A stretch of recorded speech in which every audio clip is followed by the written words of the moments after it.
दोस्तों, बर्गर और पिज्जा हाथ से खाओ तो फन और कूल, लेकिन चावल हाथ से खाओ तो तुम एक अनसिविलाइज्ड और थर्ड वर्ल्ड। क्या ये डबल स्टैंडर्ड है दोस्तों? सोचो, लंदन की मेट्रो में एक इंडियन लेडी अपना घर का खाना एकदम शांत और ग्रेसफुल तरीके से हाथ से खा रही थी, क्लीन, माइंडफुल, अपनी कल्चर में रूटेड। लेकिन तभी एक गोरा ट्विटर पे आउटरेज मचाने लगा। क्यों? क्योंकि उसने स्पून यूज नहीं किया, क्योंकि वो एक इंडियन थी। बस इतना ही काफी था उसके लिए अनसिविलाइज्ड कहने के लिए। और ये तो सिर्फ एक रैंडम यूजर था, लेकिन बात तो तब और आगे बढ़ गई जब टेक्सास में अमेरिकन पॉलिटिशियन ब्रैंडन गिल, जो एक सिटिंग कांग्रेसमैन है, उन्होंने कमेंट कर दिया, civilised people don't eat like this. If you refuse to adopt western customs, go back to the third world. बस फिर क्या था, लोगों ने तुरंत उसकी हिपोक्रेसी एक्सपोज कर दी। आयरनी ये है कि फिंगर लिकिंग गुड स्लोगन भी अमेरिका का ही है, KFC का। लेकिन जब एक इंडियन हाथ से खाता है तब वो ग्रॉस और अनक्लीन बन जाता है। जब तक तुम बर्गर या टाको चबा रहे हो हाथ से, तब तक सब नॉर्मल है, लेकिन चावल हाथ से खाओ तो कैरेक्टर सर्टिफिकेट निकल आता है। एक यूजर ने तो परफेक्टली बोला, जब तक वेस्टर्नर्स टॉयलेट के बाद पानी यूज करना नहीं सीख लेते, तब तक इंडियंस को हाइजीन पे लेक्चर देना बंद करें। और सच ये है कि इंडियन के अलावा और कई एशियन सिविलाइजेशन में लोग हाथ से खाना खाते हैं, और वो इसमें एक्सपर्ट होते हैं, बिना गंदा किए, बिना छींटे उड़ाए। चावल को हाथ से खाना नेचुरल है, फॉक से तो वो गिर जाता है। ये आउटरीच सिर्फ खाने के तरीके पे नहीं, ये एक रेसिस्ट और कॉलोनियल माइंडसेट है, जहां कल्चर को सिर्फ तब तक रिस्पेक्ट मिलती है जब तक वो वेस्टर्न लेंस से एक्सेप्टेबल हो। जो इस लेंस में फिट ना आए, उसको थर्ड वर्ल्ड कहकर डिसमिस कर दिया जाता है। हाथ से खाना अनसिविलाइज्ड नहीं, वो एक डीपली माइंडफुल और रूटेड प्रैक्टिस है। और कोई भी सिविलाइजेशन तुम्हारे स्टेनलेस स्टील के फोक की महताज नहीं है। जब कोई बोलता है go back to the third world, वो सिर्फ एक सेंटेंस नहीं होता, वो एक पूरा कॉलोनियल माइंडसेट होता है जो अब भी जिंदा है। ये वही सोच है जहां अंग्रेजों ने नॉन वेस्टर्न कल्चर्स को प्रिमिटिव, डर्टी और अनसिविलाइज्ड कहकर जस्टिफाई किया था उनका एक्सप्लॉयटेशन।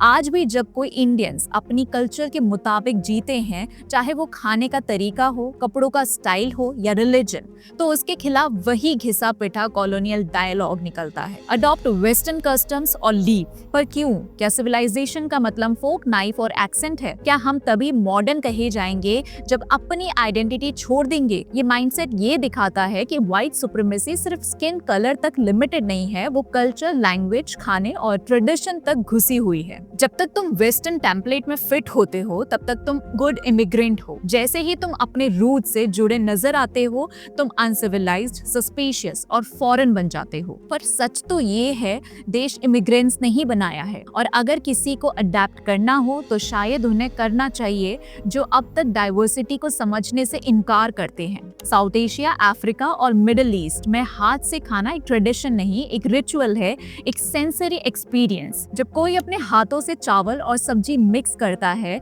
तो वो सिर्फ खाना नहीं खा रहा, वो उस खाने से कनेक्ट कर रहा है। टेम्परेचर फील करना, टेक्सचर समझना, बाइट कंट्रोल करना, ये सब एक माइंडफुल प्रोसेस है जो फोक से नहीं होता। पर जब वही चीज एक ब्राउन बॉडी या इंडियन करे, तब लोगों को सडनली हाइजीन की याद आती है। जब टेक्सास में लोग टाकोस और बोरिटोस हाथ से खाते हैं, या न्यूयॉर्क के स्ट्रीट वेंडर्स से हॉट डॉग्स उठाते चबाते हैं, तब किसी को कुछ नहीं लगता, क्योंकि वो वाइट कल्चर का पार्ट है।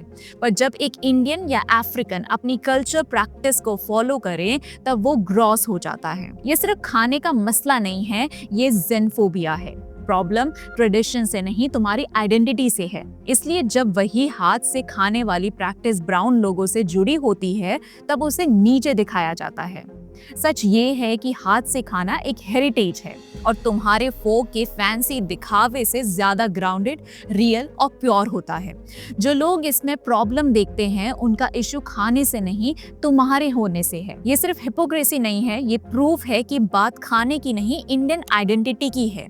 जब तक वो आइडेंटिटी पॉलिटिकल बेनिफिट दे रही है, तब तक सब ठीक। लेकिन जैसे ही कोई इंडियन कल्चर ओपनली दिखाता है तो वो अनसिविलाइज्ड बन जाता है। दोस्तों, कांग्रेस मैन ब्रैंडन गिल का कमेंट कोई अकेला केस नहीं है, ये एक लार्जर पैटर्न का पार्ट है जहां इंडियन आइडेंटिटी को बार बार टारगेट बनाया जा रहा है, खाने के तरीके से लेकर एक्सेंट, रिलीजन और स्किन टोन तक। Social media platform specially X, पहले ट्विटर, पर इंडियन अमेरिकन के खिलाफ हेट स्पीच और रेसिस्ट स्लर्स क्लियरली बढ़ गए हैं। एक report and studies coalition to stop online hate ये कंफर्म कर चुकी है कि anti Indian narratives deliberately amplify किए जा रहे हैं, और जब कोई पब्लिक फिगर ऐसे स्टेटमेंट्स देता है तो वो सिर्फ एक ओपिनियन नहीं होता, वो हेट को नॉर्मलाइज करता है। दोस्तों, ये टाइम है रिकॉग्नाइज करने का कि अब ट्रोलिंग से आगे बढ़कर एक स्ट्रक्चर्ड बायस बनता जा रहा है, और अगर अभी भी हमने आवाज नहीं उठाई तो कल तुम्हारे खाने, तुम्हारे नाम, तुम्हारी पूरी आइडेंटिटी को अनसिविलाइज्ड कहकर रिजेक्ट कर दिया जाएगा। लोग कहते हैं कि शायद ये सब इंडियन से जेलस हैं, पर असल बात जलन से ज्यादा डर की है। जब immigrant communities specially Indian success पाने लगते हैं, पॉलिटिक्स में आगे बढ़ने लगते हैं, अपनी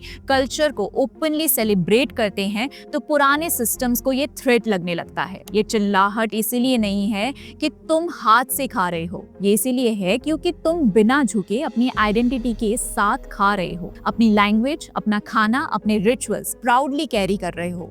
और जब तुम अपनी जगह बिना अपॉलॉजी के लेते हो, तब वो लोग जो हमेशा गेटकीपर बने बैठे हैं, उन्हें लगता है कि पावर शिफ्ट हो रहा है। तभी वो लोग कल्चर के नाम पर बाउंड्रीज बनाते हैं। ये वेस्टर्न वे नहीं है, सिविलाइज्ड लोग ऐसे नहीं करते। पर असली बात ये है, तुम्हारा होना ही इनके कंफर्ट जोन के लिए चैलेंज है। ये आउटरीच सिर्फ खाने का नहीं, कंट्रोल का है, और जब कंट्रोल स्लिप होने लगे तो आउटरीच लाउड होता है। इस पर आपके क्या विचार हैं, कमेंट सेक्शन में जरूर बताइएगा। अगर वीडियो पसंद आई हो तो लाइक, शेयर और चैनल को सब्सक्राइब करना ना भूलें। मिलते हैं अगले वीडियो में, तब तक के लिए धन्यवाद।